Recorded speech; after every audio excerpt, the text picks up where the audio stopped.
Company হইব, কিন্তু এটা যে পোলট্রির ফার্ম হইব এটা কিন্তু আমরা জানি না। সুতরাং আমরা এই যে ফ্যামিলিটি কিন্তু আমরা কোটিপতি না, যার লিগে আমরারে ইহানে না জায়গা দেওয়া হয়েছে। সরকার আমরারে জায়গা দিছে, আমরা ঘর বাড়ি কইরা থাকতেছি। আমরা এখানে 8 বছর হয়েছে থাকি, কোনোদিন আমরা এরকম গন্ধও পাইছি না, এরকম মাছি মশা এরকম ধরনের আর পাইছি না। গত বছরও আমরা এরকম ফ্রিভাবে থাকছি, কিন্তু এই ধরনের মাছি নাই।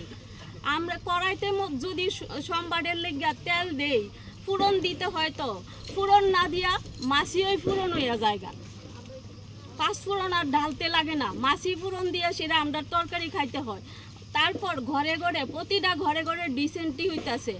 তাইলে এক একটা বাচ্চা, আমরা তো বড়রা হইলে আমরা একটু সহ্য করতে পারুম।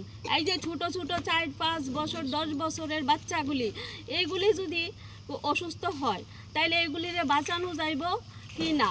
আর যদি এই বাচ্চাগুলি বা একটা বাচ্চা যদি কেউ মারা যায় এই ডিসেন্ট্রি হইয়া সেইরা, তারপর ইডার পরিণাম কে দিব? তাই মালিক দিব, এই কোম্পানির মালিক দিব। কিন্তু এখানে কোম্পানি হইছে গ্রামের উন্নতি হইব, কিন্তু তার লেগে আমজনতা যে আছে তারারে মাইরা না তো না, তারার যাতে ক্ষতি না হয় এটাই চাইতাছি আমরা। এই অভিযোগ আমরা করছি, পঞ্চায়েতে গেছি, পলিউশন অফিসে গেছি, ডিএম অফিসে গেছি, ডাইরেক্টর অফিসে গেছি, তারপরে দিয়ে আমরা গোরগাবস্তি গিয়ে আইছি। যদি এটার কোনো সুরাহা না হয় তারপর বিপরীত আমরা অন্য কি ব্যবস্থা নিতে চেষ্টা করুম, বাধ্য হম।